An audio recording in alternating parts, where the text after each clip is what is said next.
Buenos días, amados hermanos, amadas hermanas. La paz de Dios sea con todos ustedes. Estamos muy felices de estar aquí en este momento, comenzando el servicio del día de hoy. Vamos a orar. Hoy es un día muy especial. Que el Señor bendiga a Bolivia, que el Señor cuide, proteja a este país, y en estas elecciones que el Señor sea moviéndose en lo que vaya a pasar. Confiemos en Él siempre. Hermanos queridos, de manera virtual esta vez queremos pedirle que podamos orar para iniciar. Ahí donde usted se encuentra, usted, su familia, oremos al Señor. Amado Padre Celestial, te damos gracias por este tiempo, por este momento.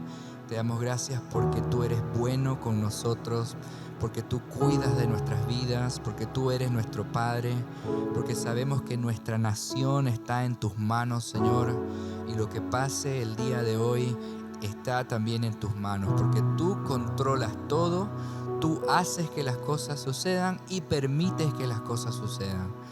Amado Padre Celestial, te agradecemos, confiamos en ti y estamos en tus manos.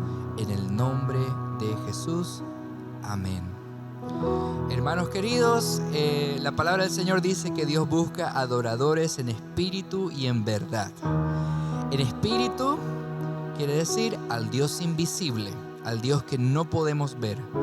Y en verdad quiere decir en contraste con la hipocresía. Nuestra adoración tiene que ser totalmente sincera, amada iglesia. Vamos a cantar una canción que dice: abre mis ojos, oh Cristo, y le pediremos al Señor que nos ayude a entender aquello que aún no hemos entendido, que nos ayude a entender lo que Cristo hizo en la cruz para que nuestras vidas sean conforme a su voluntad. Le cantamos y alabamos su nombre.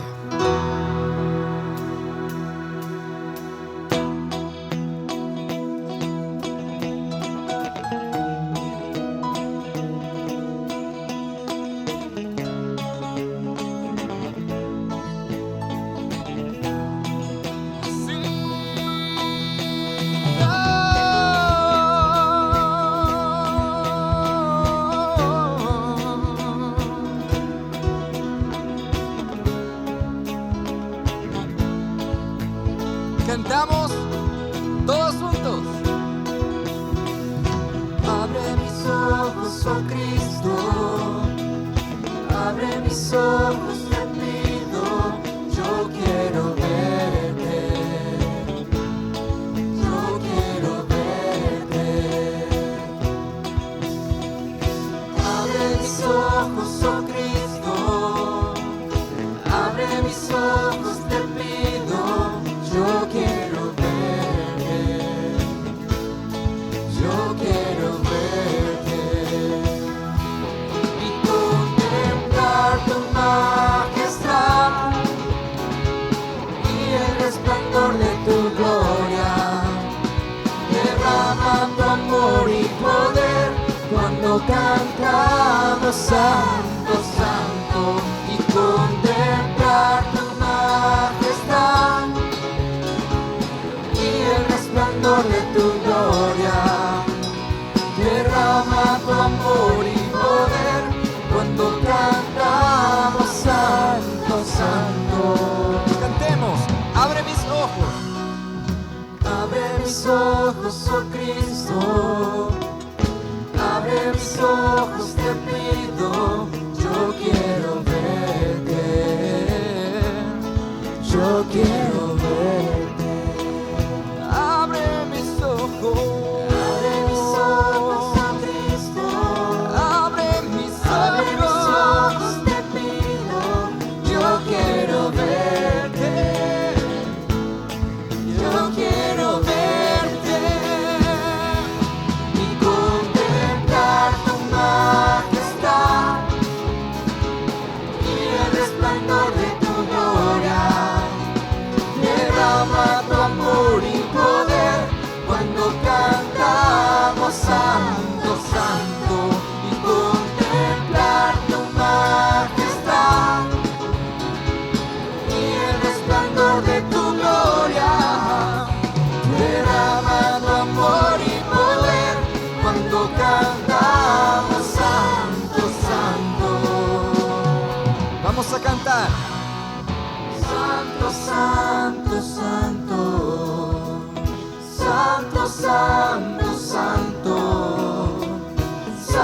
santo, santo, yo quiero verte.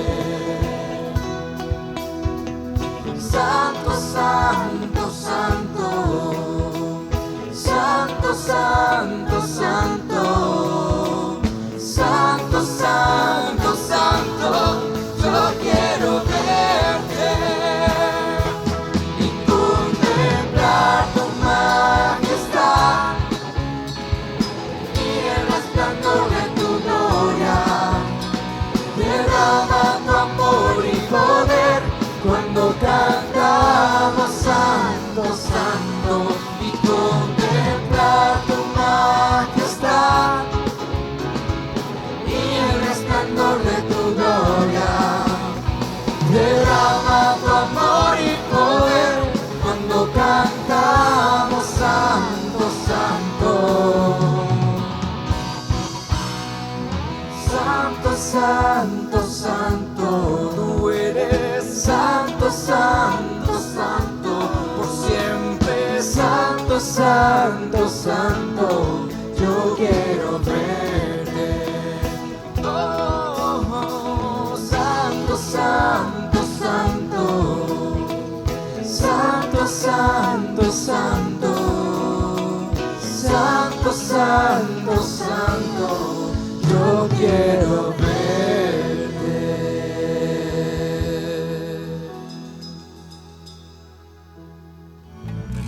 Llévame, Señor Jesús, pon en mí tu corazón. Hermanos queridos, los cristianos, por el poder del Espíritu Santo, porque el Espíritu Santo está con nosotros, tenemos la capacidad de gozarnos en el Señor, de tener paz hasta en los momentos más difíciles. Y por eso mismo vamos a cantar esta canción, danzando en cada temporada. ¿Usted la sabe, hermano? Cantemos juntos desde ahí donde usted se encuentra. Alabamos al Señor, danzando en cada temporada.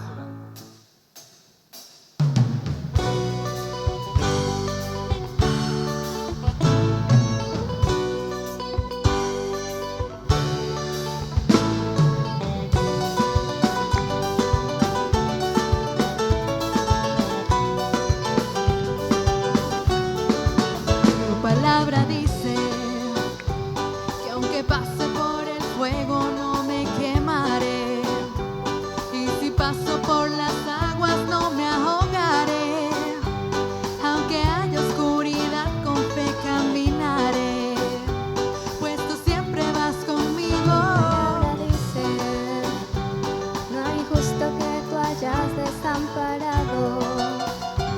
Eres pan para el hambriento y necesitado. En mi mesa nunca, nunca ha faltado. Tú provees y no has fallado. Yo no temeré, tu promesa es fiel, tu yugo es fácil, ligera es tu carga. Te entrego mi vida y mi alabanza, mi escudo, mi fuerza, mi seguridad. Con Cristo camino y estoy danzando en cada temporada. Danzando en cada temporada. Tu palabra dice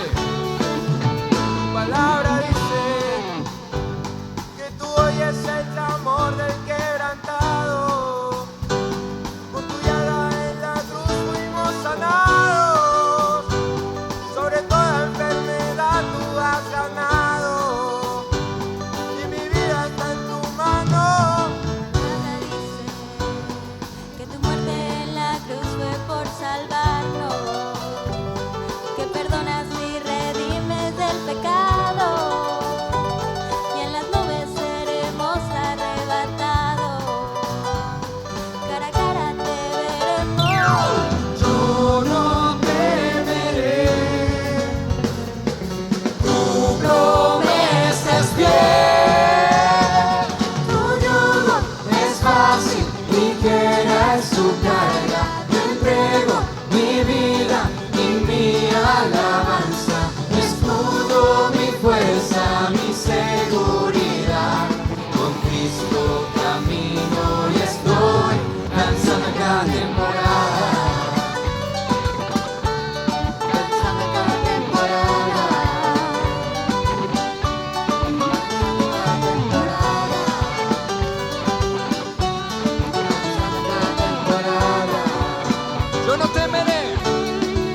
a su carga entrego mi vida y mi alabanza.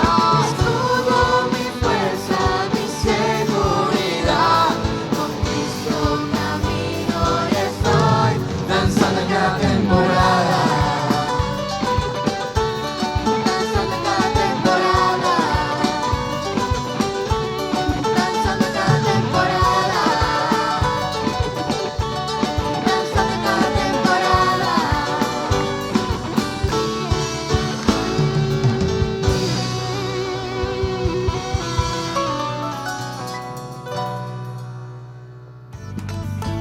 Porque todo lo que hay dentro de mi corazón necesita más de ti. Nuestro Dios es fiel.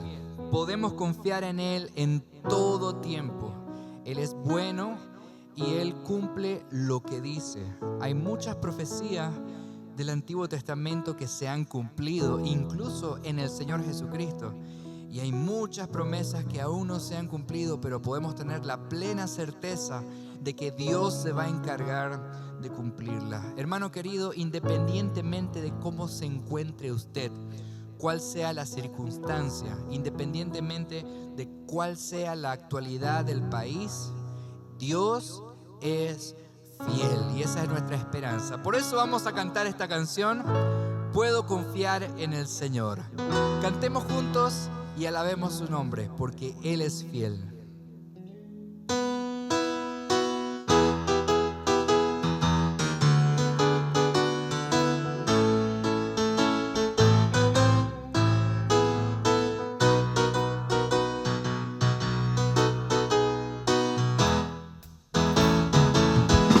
Puedo confiar en el Señor, Él me va a guiar. Puedo confiar en el Señor, no me va a fallar. Si el sol llegara a oscurecer y no brille más, yo igual confío en el Señor, no me va a fallar. Puedo descansar,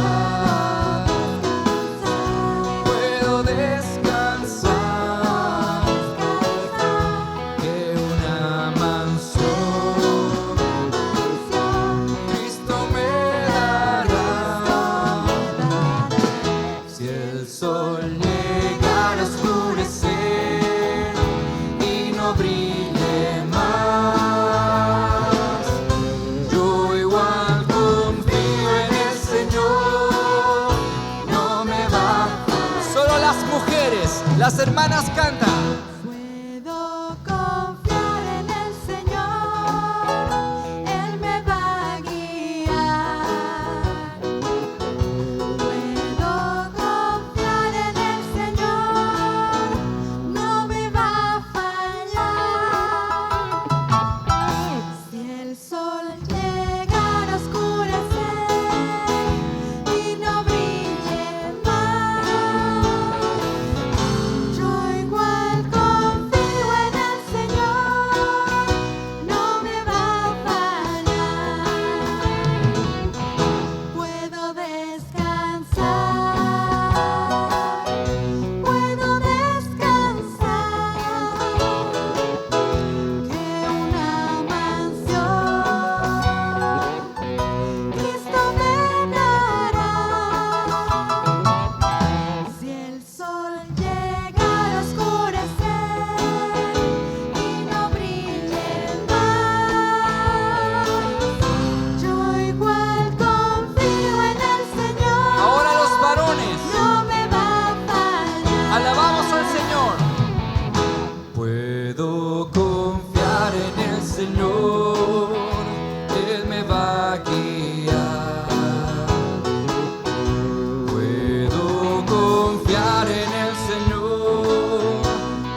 oscurecer y no brille más. Yo igual confío en el Señor, no me va a fallar. Puedo descansar, puedo descansar. Puedo descansar en una mansión. Cristo me dará. Si el sol llegara a oscurecer y no brille más, yo igual confío en el Señor. No me Todos juntos alabamos al Señor. Puedo confiar en el Señor, Él me va a guiar. Puedo confiar en el Señor, no me va a fallar. Si el sol llegara a oscurecer y no brille más, yo igual confío en el Señor, no me va a fallar. Puedo descansar, puedo descansar en una mansión. Cristo me dará. Si el sol llegara a oscurecer y no brille más, yo igual confío en el Señor, no me va a fallar. Si el sol llegara a oscurecer y no brille más, yo igual confío en el Señor, no me va a fallar. Si el sol llegara a oscurecer y no brille más, yo igual confío en el Señor, no me va a fallar.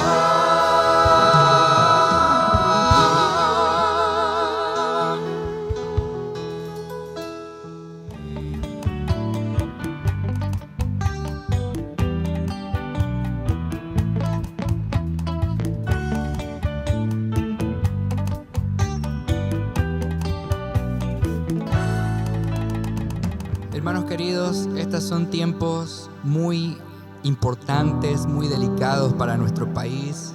Quisiera pedirle que oremos un momento por Bolivia, ahí donde usted se encuentra. Oremos por nuestra nación. Amado Padre Celestial, clamamos hoy por Bolivia.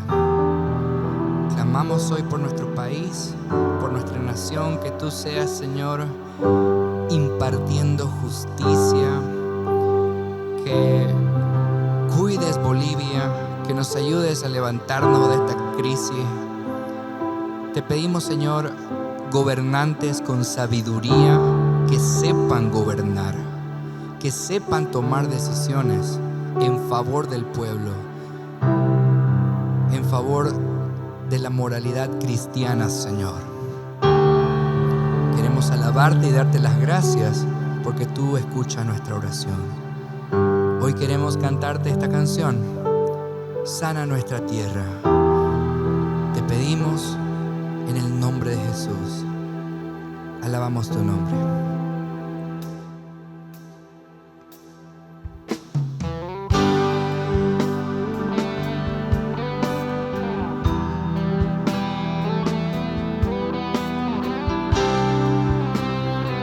Sana nuestra tierra, Señor.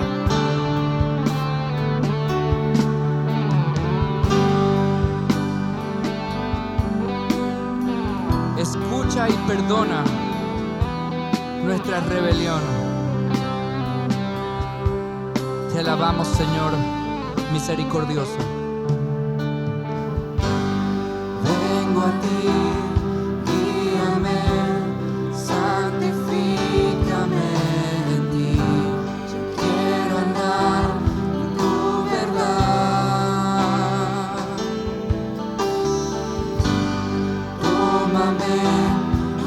abrázame, mi corazón hoy vuelvo a ti, solo a ti. Quiero humillarme, buscar tu rostro. Hoy me arrepiento delante de ti. Vengo a invocarte, inclina tu oído, escucha y perdona mi rebelión. Sana nuestra tierra, sana nuestra tierra.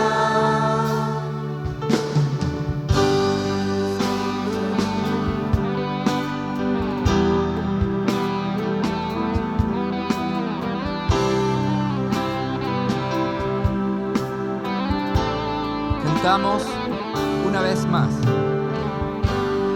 Vengo a ti, guíame, santifícame en ti. Quiero andar en tu verdad.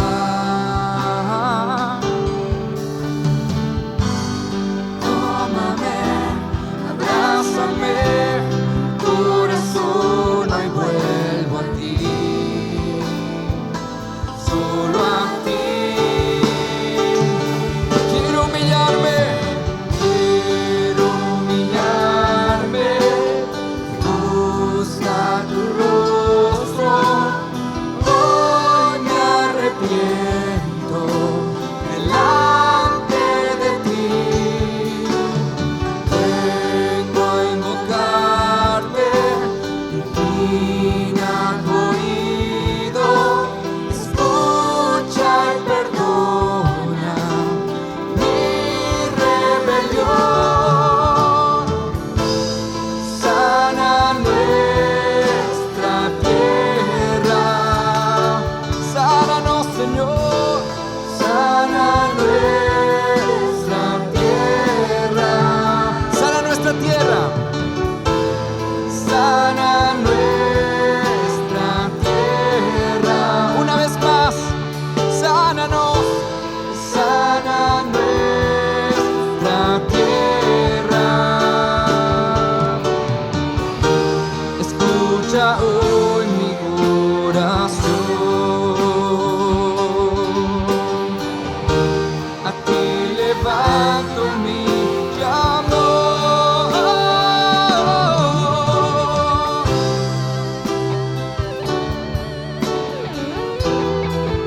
Sánanos, Señor. Ten misericordia de nuestro país. Hoy clamamos a ti, Padre amado, y confiamos en ti.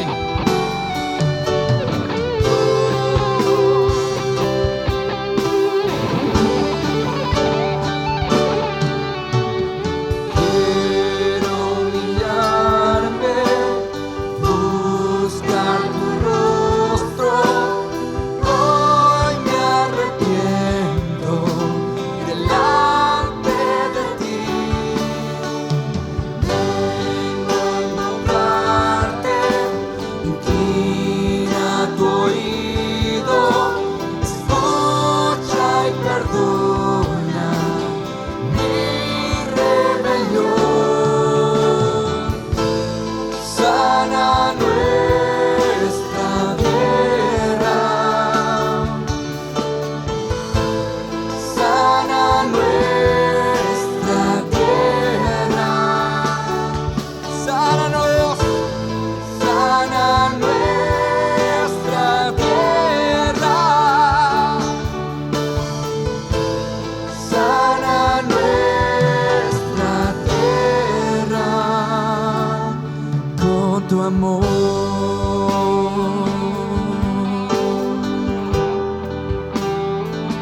Ten misericordia, Señor.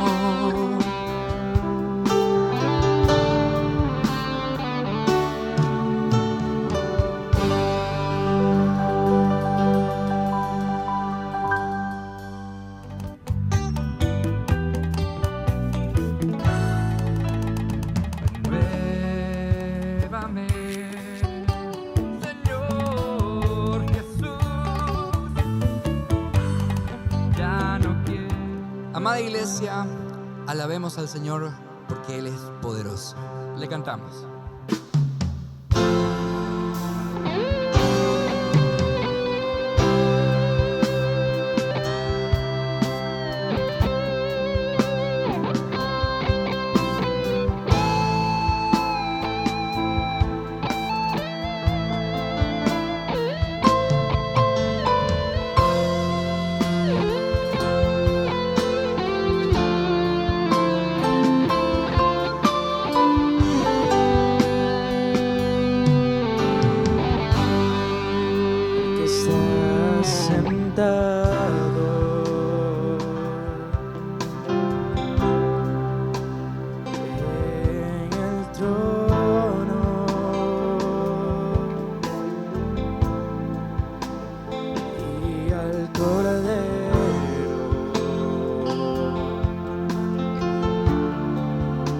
Sea el honor, A ti sea la gloria, sea la gloria, sea la honra, sea el dominio.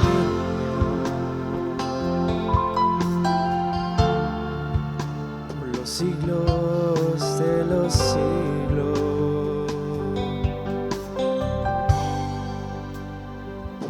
Poderoso Dios,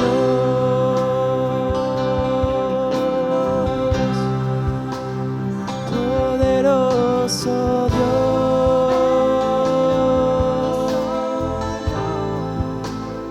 poderoso Dios.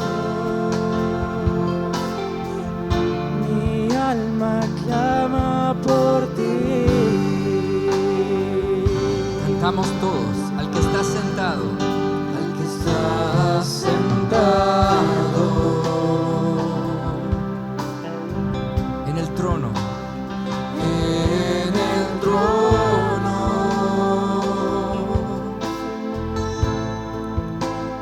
y al Cordero,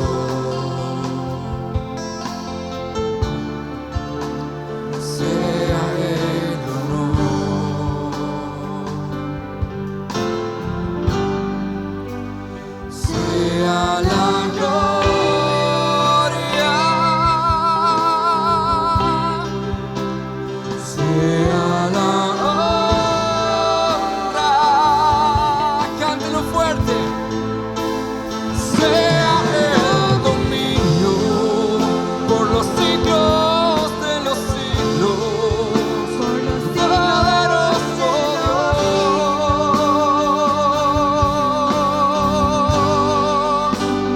Poderoso Dios, poderoso Dios,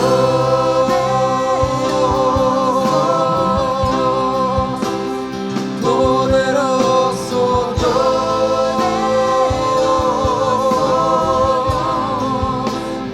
poderoso Dios, mi alma clama por ti.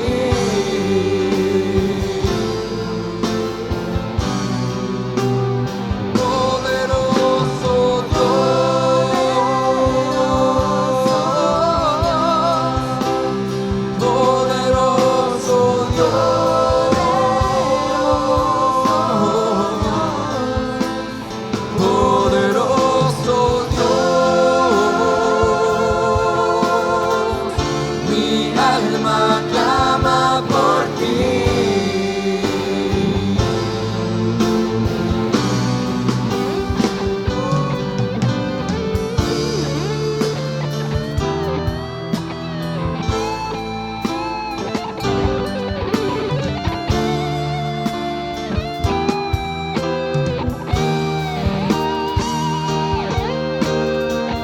Vamos a cantar todos. Mi alma clama por ti. Mi alma clama por ti. Mi alma clama por ti. Mi alma clama por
Muy buenos días, hermanos. Es un gusto saludarlos nuevamente a través de este medio. Y sea donde usted esté, queremos que el Señor bendiga sus vidas a través de el mensaje para esta mañana.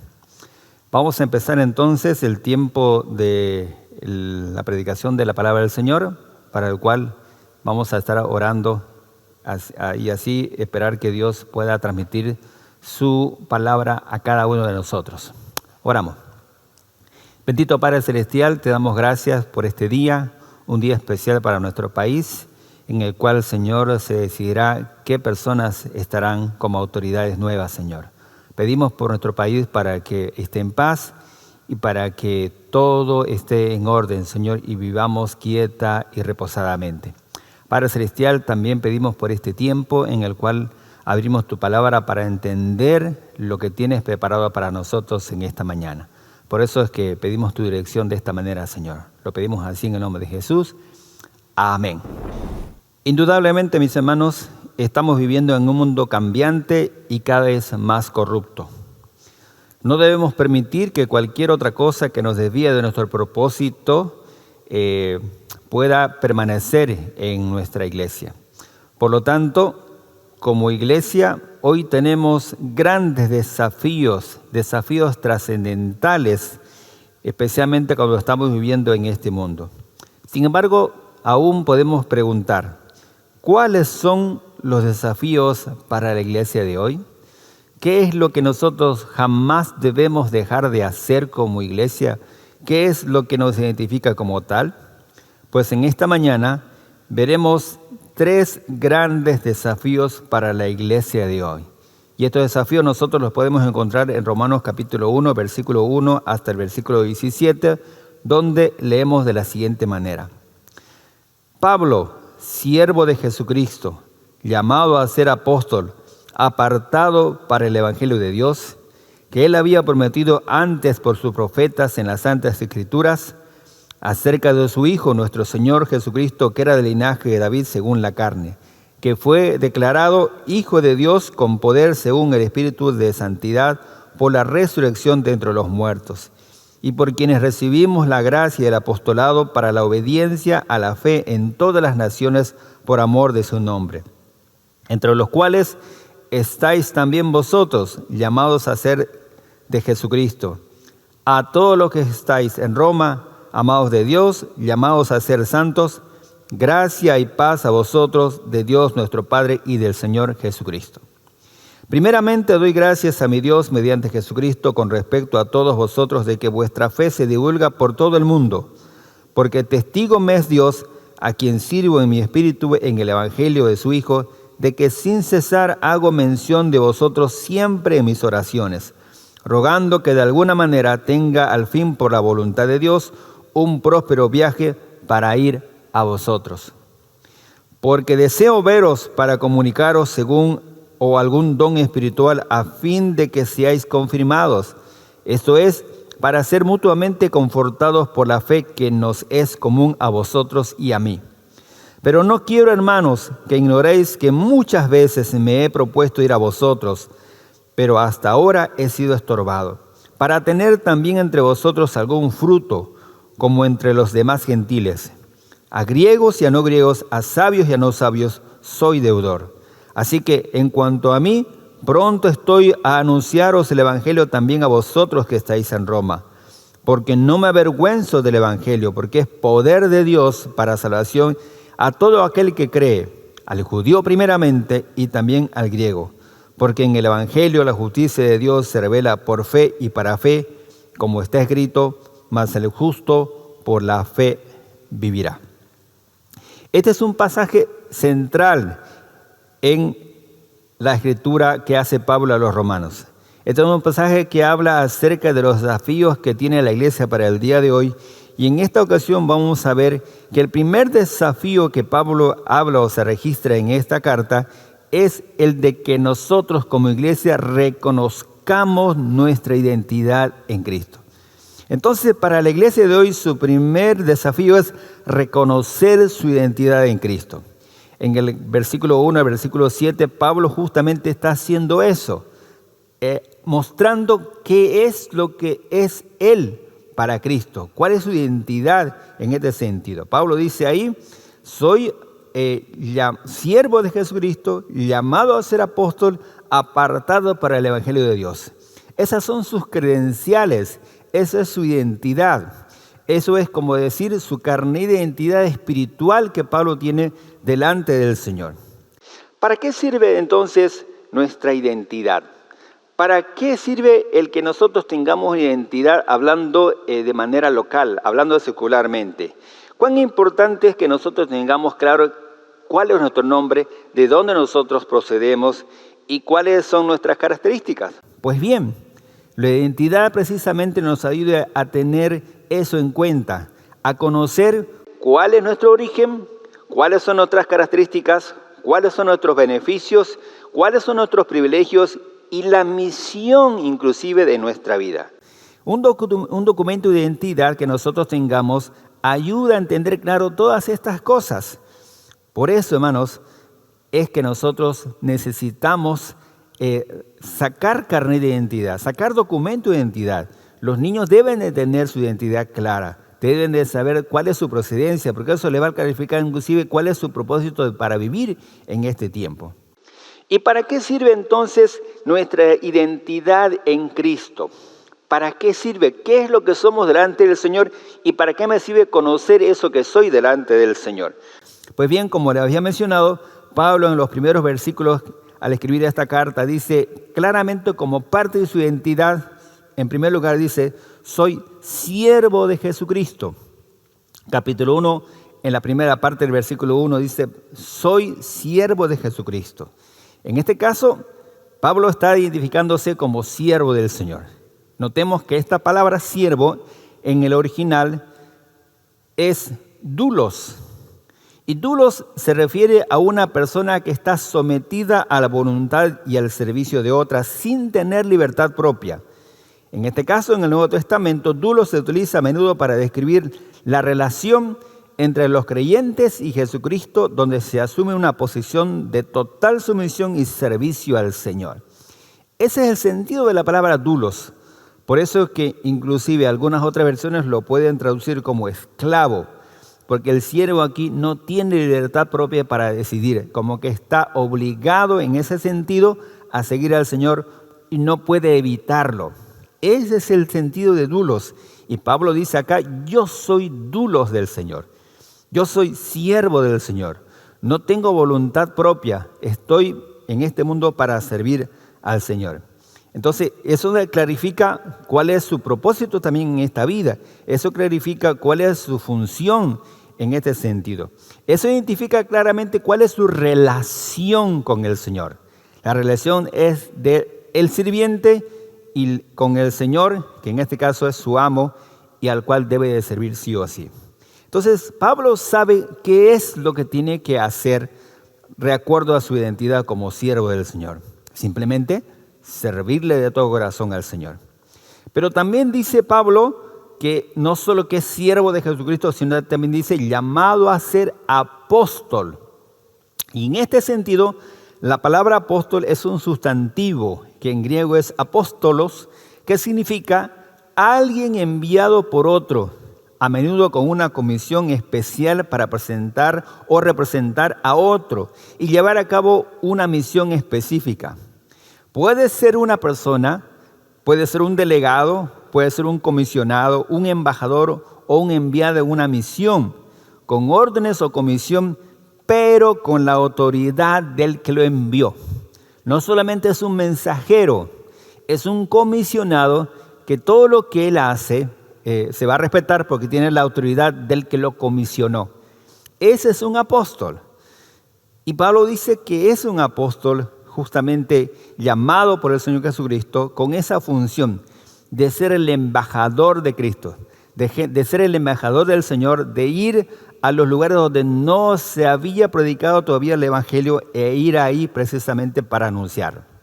Y eso es lo que precisamente Pablo hacía. Pablo era enviado por el Señor a lugares donde no se había predicado el Evangelio. Pablo llegaba a ese lugar, Pablo predicaba el Evangelio, Pablo consolidaba una iglesia, Pablo ponía un liderazgo en esa iglesia y después se iba a otro lugar donde no se había predicado el evangelio o donde el Señor lo llevaba. Entonces no permanecía en un lugar más de unos 3 o 4 años Pablo. Trabajaba ahí hasta consolidar la iglesia, luego buscaba otros lugares donde poder predicar el evangelio. Pablo no tenía comodidades, Pablo no tenía un salario alto, Pablo no tenía las condiciones de lujo que en este caso tal vez otros deseaban, porque Pablo estaba abocado a la misión de predicar. Eso es lo que él quería. Yo diría, hermanos, si los que hoy se consideran apóstoles tuvieran este mismo sentido del apóstol Pablo, las cosas serían muy diferentes. Porque hoy entiendo que muchas iglesias y misiones tienen la función o el cargo de apóstol, pero tienen un diferente sentido de lo que la Biblia dice lo que era un apóstol en realidad. Porque hoy la palabra apóstol se lo toma como una jerarquía, se lo toma como una clase especial. Se le da ese título a las personas para reconocer su trayectoria, sus años de servicio o reconocer su autoridad. Entonces hoy un apóstol no es aquella persona que va a lugares donde no hay todavía la predicación del evangelio. Hoy se tiene otro concepto, es otra cosa que se entiende con la palabra apóstol. Pero si vamos a la Biblia, el apóstol no gozaba de lujos, el apóstol no gozaba de una jerarquía, el apóstol no era quien mandaba a todas las personas en el sentido de que ellos simplemente ordenaban hacer y ellos no hacían. Más bien, Pablo era la punta de lanza para poder llegar a los lugares donde en este caso no se podía haber llegado todavía con la palabra del Señor. Y Pablo era uno de los primeros en ir hacia adelante. Es más, las personas que en ese tiempo querían hacer daño a la iglesia, a los que tenían que buscar primero eran a los apóstoles, porque los apóstoles eran bien influyentes en la iglesia, porque eran los que llevaban a la iglesia, los que iban por delante, no eran los que iban por detrás, eran los que iban por delante justamente guiando a la iglesia. Esa era la función del apóstol y Pablo está diciendo que él es así, un enviado por el Señor para predicar la palabra del Señor. ¿Cuál es la función, hermanos, de la iglesia en este tiempo también? Porque esto del apostolado que Pablo dice, habla en este caso de su esencia, habla de su función, habla de lo que Dios le había encomendado. Miren, dice el versículo 2 del capítulo 1, que él había prometido antes por sus profetas en las Santas Escrituras acerca de su Hijo, nuestro Señor Jesucristo, que era del linaje de David según la carne, que fue declarado Hijo de Dios con poder según el Espíritu de santidad por la resurrección de entre los muertos y por quien recibimos la gracia y el apostolado. Entonces Pablo dice que él recibió de parte de Jesucristo esta gracia de ser apóstol y su función era esa, llevar el evangelio a los lugares distantes. Pero ¿cuál es la función de la iglesia el día de hoy? Mateo capítulo 5, veamos por favor Mateo 5, 14 al 16, donde se expresa cuál es la función de la iglesia en el día de hoy. Mateo 5, 14 hasta el 16 dice, vosotros sois la luz del mundo. Una ciudad asentada sobre un monte no se puede esconder, ni se enciende una luz y se pone debajo de un almud, sino sobre el candelero y alumbra a todos los que están en casa. Así alumbre vuestra luz delante de los hombres para que vean vuestras buenas obras y glorifiquen a vuestro Padre que está en los cielos. ¿Cuál es la función de la iglesia en estos tiempos? Ser luz de este mundo a través de las buenas obras que glorifiquen a Dios. La luz son las buenas obras en nuestra vida que hacen que la gente dé gloria a Dios por nuestro comportamiento, por nuestras acciones. Si nosotros damos buen testimonio en este mundo, somos luz. Pero si por el contrario damos mal testimonio por nuestras acciones, por nuestras palabras o por todas aquellas cosas que nosotros podemos desarrollar en este mundo, si esas cosas más bien traen sombra y traen preguntas o traen cuestionamientos para el Señor o para nuestra fe, entonces no estamos siendo luces, estamos siendo tinieblas o sombras para lo que es la vida de la iglesia. Entonces, mis hermanos, tenemos que ser luz del mundo, no oscuridad de él. El mundo ya está muy oscuro, ya está en tinieblas, para que le añadamos un poco más de tinieblas. Nuestra característica, nuestra función debe de ser el de alumbrar, guiar, hacer que la gente vea y entienda lo que es el amor de Dios, lo que es su palabra en sí. Entonces, así como Pablo tiene una función, nosotros como iglesia también tenemos la función.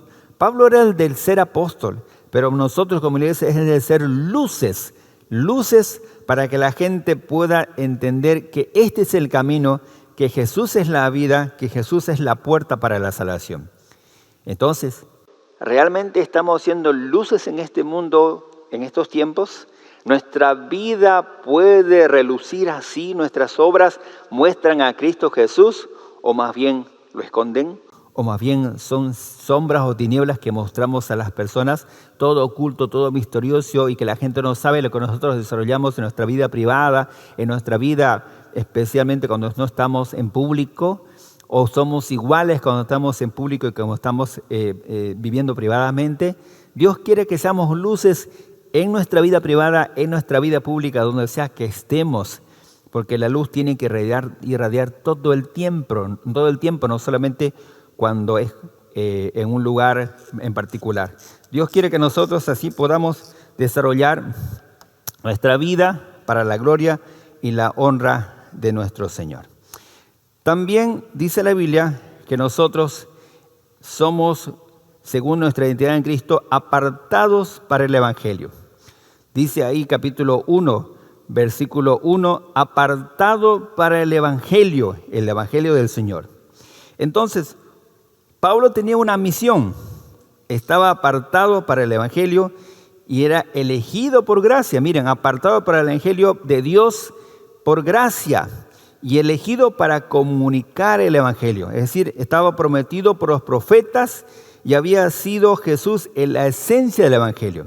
En lo que Pablo menciona en el versículo 12 para adelante, dice claramente que este Evangelio para el cual Pablo había sido apartado, había sido prometido por sus profetas, y en este caso esa promesa tenía a Jesús como algo esencial.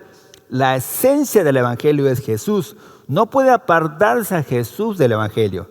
Miren, dice el versículo 3, acerca de su Hijo, nuestro Señor Jesucristo, que era del linaje de David según la carne. Jesús fue declarado Hijo de Dios con poder, según el Espíritu de Santidad. Versículo 5 dice, Jesús es el que dio la gracia y el apostolado a Pablo para la obediencia a la fe en todas las naciones por amor de su nombre, y entre los cuales estáis también vosotros llamados a ser de Jesucristo. En esos 4 versículos, Jesucristo es el centro. Por eso la esencia del Evangelio es Jesús. Y Pablo lo afirma así para que nosotros como iglesia tampoco nunca desechemos a Jesús de nuestras vidas y que al comunicar el Evangelio siempre hablemos de Jesús y así podemos, en este caso, conservar puro lo que es el Evangelio. Entonces, nuestra misión es anunciar el Evangelio. Hemos sido apartados para el Evangelio, para vivir el Evangelio y para que nosotros podamos ser influenciados directamente por nuestro Señor Jesucristo. Entonces, esa es nuestra identidad en Cristo. Nuestra identidad en Cristo entonces es que somos siervos del Señor Jesucristo, somos una persona que ha sido elegida para servir al Señor y también hemos sido apartados para el Evangelio. El Señor no quiere que nosotros nos excluyamos de esta función y esto para que siempre le demos la gloria y la honra a Él. Una vez que hemos reconocido cuál es nuestra identidad en Cristo, una vez que hemos ya entendido para qué estamos en este mundo, entenderemos cuál es su voluntad para nuestra vida. Solo entonces podremos entender el segundo desafío para la iglesia de hoy, que es mantener un testimonio que trascienda. Sí, mantener un testimonio que trascienda es un desafío, porque no es fácil mantener un testimonio fiel para el Señor en un mundo lleno de corrupción, en un mundo lleno de situaciones que desagradan al Señor, en un mundo tan corrupto. No es fácil vivir o mantener una fe en una situación así. Pues bien, versículo 8 hasta el versículo 14, Pablo está prácticamente felicitando a la iglesia en Roma. Está encomiando y está resaltando la fe que tenían ellos. Dice ahí, primeramente doy gracias a mi Dios, mediante Jesucristo, con respecto a todos vosotros, de que vuestra fe se divulga por todo el mundo. Está hablando del versículo 8 del capítulo 1, que la fe de los romanos, de los hermanos en Roma, se divulgaba por todo el mundo. Pablo dice, todo el mundo sabe de vuestra fe. Todo el mundo sabe de lo que ustedes han sido capaces cuando han abrigado al Señor Jesucristo en su corazón y lo han aceptado como Señor. ¡Qué tremenda fe!, dice el Señor a través del apóstol Pablo. ¿Qué tipo de fe es la que tal vez los romanos estaban desarrollando, la iglesia que estaba en Roma? Pues la Biblia dice que podría ser una fe sometida a prueba. Una fe que estaba siendo sometida a prueba constantemente. Primera de Pedro, capítulo 1, versículo 6 hasta el 8, nos menciona este tipo de pruebas que estos hermanos estaban ahora desarrollando. Primera de Pedro 1, desde el 6 hasta el 8, dice así: en el cual vosotros os alegráis, aunque ahora por un poco de tiempo, si es necesario, tengáis que ser afligidos en diversas pruebas, para que sometida a prueba vuestra fe, mucho más preciosa que el oro, el cual aunque perecedero se prueba con fuego, sea hallada en alabanza, gloria y honra cuando sea manifestado Jesucristo, a quien amáis sin haberle visto, en quien creyendo, aunque ahora no lo veáis, os alegráis con gozo inefable. Ese es el tipo de fe que tenían los hermanos que estaban en Roma, una fe sometida a prueba y que, como dice claramente, era más preciosa que el oro.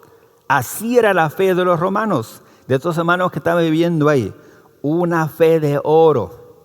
Pero también dice en Hebreos 5, 13 y 14, que probablemente era también una fe madura. Y todo aquel que participa de la leche es inexperto en la palabra de justicia porque es niño. Pero el alimento sólido es para los que han alcanzado madurez, para los que por el uso tienen los sentidos ejercitados en el discernimiento del bien y del mal.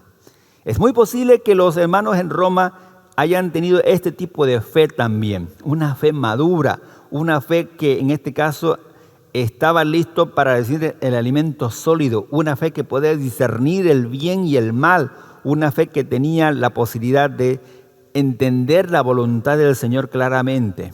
Ese es el tipo de fe que Pablo está hablando aquí. Pero también se habla de una fe creciente.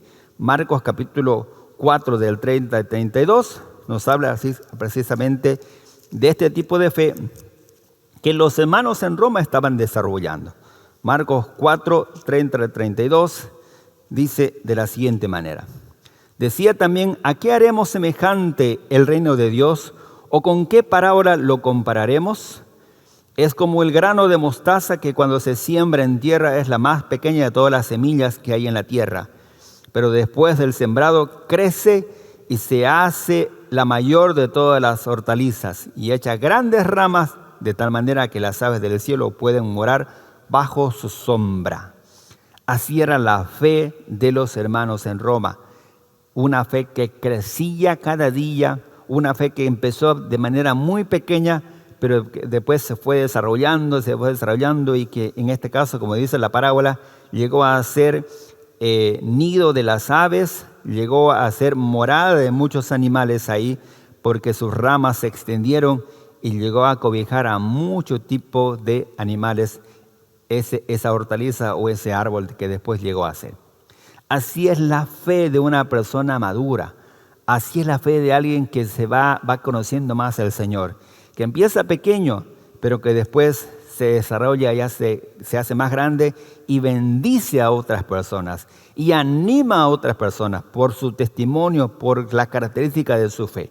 Y esa es la fe que los hermanos en Roma habían aprendido a desarrollar a pesar de las pruebas, a pesar de la situación en la cual ellos estaban, pues tenían la posibilidad de madurar en fe, lo habían conseguido y ahora esa fe, dice Pablo, se divulga por todo el mundo. Y Pablo lo menciona. A pesar, hermanos, de estar asentado en una situación, en un lugar donde realmente no era la más adecuada. Sí, la iglesia en Roma no era el mejor lugar como para asentar una iglesia, en el sentido de que estaba rodeado de muchas prácticas, rodeado de mucho pecado. No era el lugar adecuado quizás en el sentido humano, pero era el lugar ideal en el punto de vista de Dios, porque allí ellos podían ser luces para esas personas, luces para esas prácticas. Hermanos míos, Dios hoy también nos desafía a mantener un testimonio que trascienda, que pueda ser de beneficio y de ánimo para muchas personas. No es fácil. Usted dirá, pastor, si usted supiera dónde yo estoy viviendo, si usted supiera la familia que me ha tocado, nadie conoce al Señor, o quizás en el trabajo donde estoy, todo el mundo me podría avergonzar, todo el mundo rechaza la fe y no puedo yo estar en un lugar así, donde todo el mundo hace prácticas que desagradan al Señor y es difícil. Pues déjeme decirle, hermanos, que según el contexto histórico, los hermanos en Roma vivían en condiciones realmente nada adecuados en cuanto a las prácticas que ellos desarrollaban. Noten esto, la religión en la antigua Roma, antes del cristianismo, era politeísta y se caracterizaba por la adoración a múltiples dioses y diosas, y cada uno con sus propios dominios y atributos. Estos dioses, muchos de ellos asimilados de otras culturas como la griega, eran parte integral de la vida pública y privada en Roma. Es decir, donde sea había dioses, donde sea había adoración a esos dioses. Se realizaban ritos públicos en templos y festivales, así como rituales privados en los hogares y familias. En cada familia tenía su propio dios. En el mercado había un dios, en la plaza había otro dios, donde sea que ellos caminaban había diferentes dioses. Los romanos creían en los rituales y en las ceremonias para mantener una armonía con los dioses, como que los dioses tenían que estar contentos y por eso le daban muchos ritos y aseguraban así el bienestar de la ciudad y sus habitantes. Entonces, la religión romana estaba realmente cundida de dioses. Incluso el emperador Augusto César llegó a creerse un dios y se empezó el culto al emperador. Y aquel que no rendía culto al emperador podía hasta morir. En este caso podía hasta ser llevado al circo romano para hacer el deleite de todas las personas, mientras los leones los desgarraban y en eventos públicos justamente hacían que las personas se deleitasen de ese tipo de masacre. Entonces, las personas que rendían culto a esos dioses, incluido al emperador, pues se podía estar despidiendo de su vida. Y esa era la condición, hermanos. ¿Será que es diferente de la que nosotros vivimos hoy en día? ¿Será que los hermanos en Roma la tenían aún peor en el sentido de vivir en un mundo que estaba realmente apartado del Señor? Hermanos, es difícil, pero no es imposible. Dios nos manda que nosotros podamos tener ese testimonio que pueda trascienda en este caso más allá de nuestras fronteras, que una fe que trascienda nuestras generaciones. Dios quiere que la gente pueda entender la fe de nosotros como iglesia. Qué lindo es llegar a tener una referencia, ser una iglesia referente por la fe que nosotros mantenemos. Qué lindo es afectar a las siguientes generaciones y que la fe nuestra otros quieran imitarla. Me refiero a nuestros hijos, a nuestros nietos, y que podamos dejar un legado y así ser referente para que nuestra fe traspase fronteras y también traspase generaciones. Eso es lo que estaba en este caso recalcando el apóstol Pablo en el versículo 8.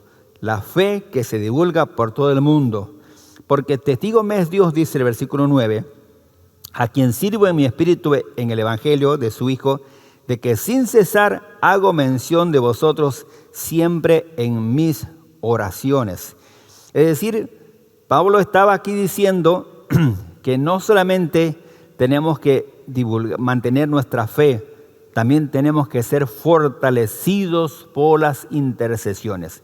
Necesitamos orar por la iglesia. Necesitamos interceder por la iglesia para que sea confirmada nuestra fe y para que haya frutos de vida consagradas.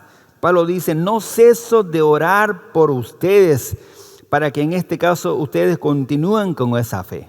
La fe de estos hermanos en Roma había impactado al mundo y había impactado al mismo Pablo. Y miren quién era Pablo. Pablo era un hombre de oración. Pablo era un hombre de fe. Pero la fe de los hermanos lo impactó tanto que digo, yo no ceso de orar por ustedes y siempre hago mención de vosotros en mis oraciones porque su fe me impacta. Porque su fe me ha dado algo especial, me ha dado una lección que se puede mantener la fe, se puede mantener intacto en su fe en medio de una situación totalmente adversa y hostil para el Evangelio. Dice Pablo que estaba rogando que de alguna manera tenga el fin por la voluntad de Dios un próspero viaje para ir a vosotros. Pablo añoraba conocer a esos hombres de fe, a esa gente que estaba lista para dar su vida por el Señor. Pablo quería conocerlos. Pablo había escuchado mucho de ellos y dijo, yo quiero conocerlos y quiero ir allá para que, en este caso dice el versículo 10, deseo veros para comunicaros algún don espiritual a fin de que seáis confirmados. Y esto es para ser mutuamente confortados por la fe que nos es común a vosotros y a mí. No quiero, hermanos, que ignoréis que muchas veces me he propuesto ir a vosotros para tener también entre vosotros algún fruto como entre los demás gentiles. Entonces, Pablo realmente quería ir a Roma para confirmar la fe de los romanos, para que haya frutos de vida consagradas, para ver su testimonio, para ver realmente qué es lo que estaba pasando en esa pequeña iglesia en Roma, que había sido de mucho impacto y de mucha bendición, no solamente para las personas que estaban ahí viviendo alrededor, sino también para las personas que vivían fuera de sus fronteras. Hermanos, si nosotros mantenemos nuestra fe, si nosotros mantenemos nuestro intacto, estemos seguros que eso va a trascender y que muchas personas, muchas iglesias y muchas otras naciones van a poder ser bendecidas por nuestro testimonio. Amén. Dios quiere entonces que nosotros podamos asumir este segundo desafío, mantener un testimonio que trascienda. Sin embargo, el Señor también nos habla de un tercer y último desafío para la iglesia de hoy. Y es lo que dice el versículo 15 hasta el 17. O más bien dice el del 14. A griegos y a no griegos, a sabios y a no sabios soy deudor. Así que en cuanto a mí, pronto estoy a anunciaros el Evangelio también a vosotros que estáis en Roma. Porque no me avergüenzo del Evangelio, porque es poder de Dios para salvación a todo aquel que cree, al judío primeramente y también al griego. Porque en el Evangelio la justicia de Dios se revela por fe y para fe, como está escrito, mas el justo por la fe vivirá. El tercer desafío que se presenta para la iglesia de hoy es el de considerar el anuncio del Evangelio como una necesidad, no como una opción más, no como una posibilidad, sino como una necesidad, como algo que nosotros necesitemos hacer para existir. Todos necesitamos comer para vivir. Todos necesitamos estudiar para llegar a ser una persona con algún oficio o con una ocupación conocida. Todos necesitamos tener un autodesarrollo y para eso desarrollamos muchas actividades para sentirnos autorrealizados. Lo hacemos eso porque lo necesitamos. Y eso es lo que Dios quiere que también hagamos como iglesia en el sentido de anunciar el Evangelio, pero visto como una necesidad, no solamente como para rellenar un calendario y tener una actividad de relleno. No. Hermanos, Dios quiere que nosotros veamos el anuncio del Evangelio como una necesidad de cada uno de nosotros. Pablo lo veía así. Dice ahí claramente, en cuanto a mí pronto estoy anunciándoos el Evangelio también a vosotros en Roma, porque no me avergüenzo del Evangelio. El Evangelio no es algo vergonzoso que nosotros tenemos que esconder. El Evangelio no es algo vergonzoso que nosotros no tengamos que anunciar a voz en cuello. El Evangelio es algo que nos da poder, es algo que nos da identidad y tenemos nosotros que comunicar a todas las personas, pero como una necesidad sentida, como algo que nosotros necesitamos hacer cada día. Pablo dice, a ustedes también quiero anunciarles el Evangelio.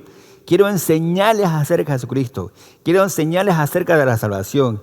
Quiero confirmar su fe y quiero que ustedes estén seguros de lo que han creído y seguros de que tienen la salvación y que tienen vida eterna. Ese es el Evangelio que Pablo estaba predicando y quería también compartir con los hermanos que estaban en Roma. Mis hermanos, ese es el desafío para nosotros también como iglesia en el día de hoy. Que el Evangelio no sea una opción en nuestra vida, sino que sea una necesidad. Así como comemos, así como dormimos, así como vamos a trabajar y necesitamos en el sentido del recurso económico, así también debemos de sentir una gran necesidad de comunicar el Evangelio. Si en nosotros hay esa necesidad, hermanos, no pararíamos de hablar del Evangelio. Tendríamos que comunicar a otro y a otro y otro porque es algo que necesitamos hacer. Y si a nosotros no nos avergüenza en la verdad que tenemos con nosotros, lo vamos a comunicar, lo vamos a transmitir a niños, a jóvenes, a ancianos, a adultos, a hombres, mujeres, a quien sea, compañero de trabajo, compañero de estudio, los vecinos, los familiares, a todos. Porque dice Pablo, no me avergüenzo del Evangelio, porque es algo que más bien de avergonzarnos nos debe dar en ese sentido un sentido de seguridad, porque nos da vida eterna y provee paz para las personas, en este caso, que están sumidas en sus pecados. Dice la palabra del Señor en versículo 16, no me avergüenzo del Evangelio porque es poder de Dios para salvación a todo aquel que cree. Tenemos en nuestras manos la posibilidad de comunicar salvación a través del Evangelio. El Evangelio tiene ese poder. No necesitamos salvar a la gente. Solo necesitamos comunicar el Evangelio y el Evangelio por sí solo tiene poder para salvar a las personas. No nos tenemos que esforzar para que la gente se salve. Simplemente tenemos que esforzarnos para que la gente escuche del Evangelio. Una vez escuchado, el Evangelio entrará en su corazón, traspasará su corazón, dice la Biblia, espiritualmente hablando, penetrará hasta lo más profundo de su ser y ahí va a convertir a la persona. El Evangelio tiene ese poder. Así que no necesitamos ayudarle a Dios en el sentido de intentar y forzar a la gente a que se convierta. Solamente transmitir el Evangelio y sencillamente Dios actuará en su poder. Dice que el Evangelio es poder para salvación a todo aquel que cree. Si la persona que escucha el Evangelio cree, ha sido salvo. No importa cómo lo manifieste, no importa si levanta la mano o no, no importa si pasa al frente o no, no importa si, qué sé yo, hace una oración o no. A veces nos hemos centrado en estos casos, situaciones particulares de levantar la mano, de hacer una oración, etc. Pero eso no es una muestra real de que la persona ha creído en el Señor. La muestra real es el cambio que Dios empieza a hacer en su vida. Así que ¿se puede aceptar a Jesucristo como Señor y Salvador estando sentadito en una iglesia al fondo? Sí, se puede. Se puede aceptar a Jesucristo si uno levanta su mano y que realmente pueda decir en su corazón que aceptó a Jesucristo. Sí, también se puede. No importa la posición y la forma en que nosotros mostremos que hemos aceptado a Jesucristo, lo importante es que nosotros la hagamos de corazón y Dios empiece a cambiar nuestra vida. Esa es la mayor evidencia de que Dios nos ha salvado y de que ahora somos hijos de Él. Pero siempre pasa por escuchar el Evangelio, porque es poder de Dios para salvación, pero también es poder de Dios, dice, para justicia. Dice a todo aquel que cree, al judío primeramente y también al griego. Y verso 17 dice, porque el Evangelio, la justicia de Dios se revela por fe y para fe, como está escrito, mas el justo por la fe vivirá. Esto quiere decir que también, aparte de salvación, el Señor nos provee justicia. Nos declara justos. Eso es la justicia del Señor, que el Señor nos ve ya como personas justas y esa justicia se obtiene por fe. Es decir, Recibimos la justicia del Señor cuando nosotros tenemos fe en Él. Y la fe produce también justicia. Así que es como un círculo virtuoso. La justicia se obtiene por fe y la fe hace que nosotros podamos, en este caso, también generar justicia. Entonces todo esto va haciendo como un círculo. Se obtiene por fe y la justicia, en este caso, también produce fe en nuestra vida. Mis hermanos, estas son las situaciones que Dios quiere que nosotros entendamos, que el Evangelio tiene un gran poder, que el Evangelio nos da un gran beneficio, pero también que nosotros tengamos esa necesidad de comunicar el Evangelio a todas las personas. Hermanos, si asumimos estos desafíos, no perderemos de vista el propósito de Dios para nuestras vidas. Y llegaremos a ser una iglesia referente, así como lo fue la iglesia en Roma, quienes a pesar de sus tribulaciones impactaron con su fe al mismo Pablo y a todos los creyentes de esa región. Como parte del cuerpo de Cristo, ¿aceptará usted este desafío de reconocer su identidad en Cristo, de mantener su fe y considerar la predicación del Evangelio como una necesidad sentida para usted? Hermanos, asumamos todos el desafío de vivir para Dios en medio de un mundo que solo quiere vivir para sí mismo.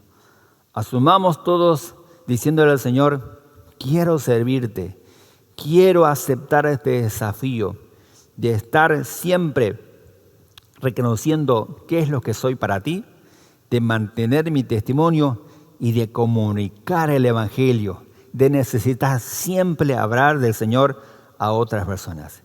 Que Dios, hermanos, transforme nuestras vidas, que Dios nos ayude a entender los desafíos de este siglo y que al final podamos día tras día vivir para la gloria y honra de Él. Oremos.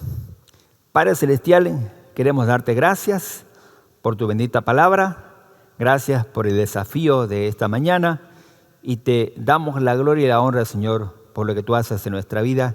Y hoy te pedimos, Señor, que transforme nuestra vida y que podamos asumir este gran desafío, Señor, de saber qué es lo que somos para ti, de mantener nuestra fe y de predicar tu palabra, Señor. Amado Señor, transforma a tu iglesia, Señor, transfórmanos a cada uno de nosotros para que sí podamos hacer cada día, Señor, tu voluntad y podamos cada día ser semejantes a ti. Te pedimos por esto, Padre Celestial. En el nombre de Jesús, tu amado Hijo. Amén y amén.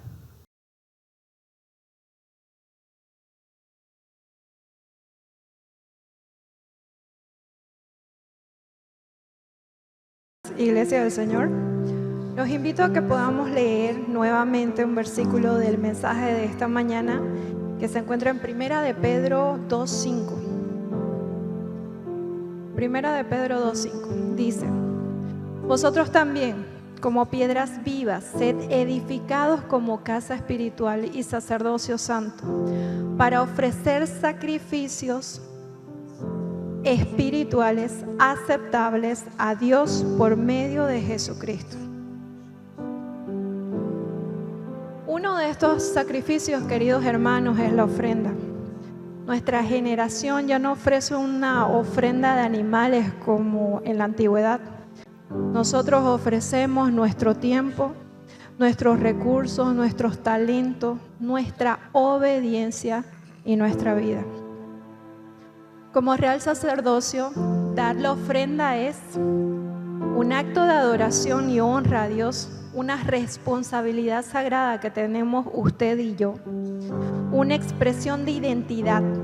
No damos porque hay que dar, damos porque es lo que somos. Somos sacerdotes que ofrecen sacrificio a nuestro Rey. Una forma de proclamar sus virtudes, al dar con fe, con generosidad, con gratitud. Anunciamos con el acto que vamos a hacer en este momento que nuestra confianza está en nuestro Dios, que es nuestro Señor el que provee, bendice y Él es el que merece lo mejor de nosotros. Preparemos nuestro corazón para dar con alegría, con gozo, porque el Señor siempre nos provee y nos sustenta. Acompáñame en este momento orar. Señor amado, bendito, Dios poderoso, gracias Señor porque es por tu misericordia que nos encontramos aquí presentes, Señor, en tu casa. Gracias porque tú proveíste, Señor, un sacrificio vivo y verdadero, sin mancha alguna, que es nuestro Señor Jesucristo. Gracias porque por medio de su sangre expiatoria, Señor, tenemos perdón para nuestros pecados, Señor. Podemos ser redimidos, Señor, y somos llamados sacerdocio, Señor. Sacerdotes reales, Señor. Que nuestra mente y nuestro corazón pueda entender lo escrito en tu palabra, Señor. Que nosotros podamos entender que este momento, Señor, es un momento de abrir nuestro corazón y preparar lo mejor para ti. Porque desde el inicio, Señor, tú proveíste todo lo mejor. Nuestros ojos son testigos, Señor, de tu magnificencia, Señor, de toda la creación. Tú la proveíste para que nosotros nos gozáramos y viviéramos en este mundo. Luego proveíste a tu Hijo, Señor. Y vinieron, Señor, reyes y magos a entregarte ofrenda, oro, incienso y mirra. Siempre dándole lo mejor a Jesús. Y estamos aquí presentes, Señor, para hacer lo mismo. Señor, tú conoces la provisión que nos has dado. Tú conoces, Señor, cuánto es el ingreso mensual que tenemos, cuánto es el ingreso diario que tú nos das. Ayúdanos a dar lo mejor, Señor, con alegría y con amor para ti. Bendecimos tu nombre y te damos las gracias, Señor, por tanto amor y tanta misericordia. En el nombre de Jesús. Amén. Elevemos y levantemos el nombre del Señor en alto y cantemos todos juntos esta canción. Tu nombre levantaré.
Dejaste el trono para mostrarnos la luz, de tu trono a la cruz, y mi deuda pagar, de la cruz al morir, de la muerte a tu trono, tu nombre levantaré. Otra vez.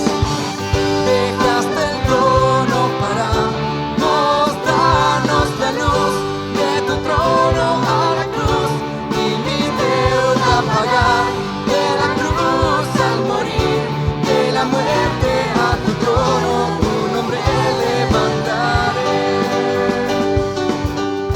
tu nombre levantaré, tu nombre levantaré.